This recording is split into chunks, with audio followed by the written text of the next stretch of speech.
14 நீங்க படிச்சு பாருங்க. அவர் பரிசுத்த ஓய்வுனால நம்ம என்ன செய்யக்கூடாதான், அசட்டை பண்ணவே கூடாதான். நம்முடைய சொந்த பேச்சை கூட பேசுறதுக்கு ஆண்டவருடைய அனுமதி இருந்தா தான் ஞாயிற்றுக்கிழமையில நம்ம பேசணும். எனக்கு அன்பான கர்த்தருடைய பிள்ளைகளே, ஒரே ஒரு காரியத்தை நான் உங்களுக்கு நினைவுபடுத்த விரும்புறேன்.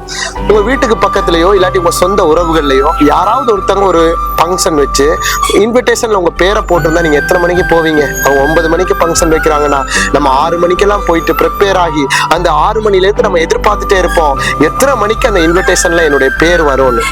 அட்லீஸ்ட் ஒரு மனுஷன் அவங்க வீட்டுல வைக்கிற விழாக்கு உங்களை அழைக்கும் பொழுது நீங்க அதை எதிர்பார்க்கிறீங்க. ஆனா வானத்தையும் பூமியையும் படைத்து உங்களுக்கு ஜீவனை கொடுத்து இந்த 6 நாள் உங்களை வேலை செய்ய விட்டுட்டு 7வது நாள்ல என்னுடைய பிள்ளை என்னுடைய ஆலயத்துக்கு வந்து என்னை பார்க்காதா, என்னை பார்த்து என் கூட பேசாதான்னு சொல்லி உங்களை எதிர்பார்த்துட்டு இருக்கிறாருன்னா அவருடைய மனசு எவ்வளவு துக்கமா இருக்கும், எவ்வளவு கவலையா இருக்கும். இனிமேல் இதுவரைக்கும் நீங்க மிஸ் பண்ணிருக்கலாம் ஞாயிற்றுக்கிழமை ஆராதனை, அவ பரிசுத்த ஓய்வுனால நீங்க மிஸ் பண்ணி ஆண்டவரை தேடாம இருந்திருக்கலாம். இன்றையில இருந்து ஒரு பொருத்த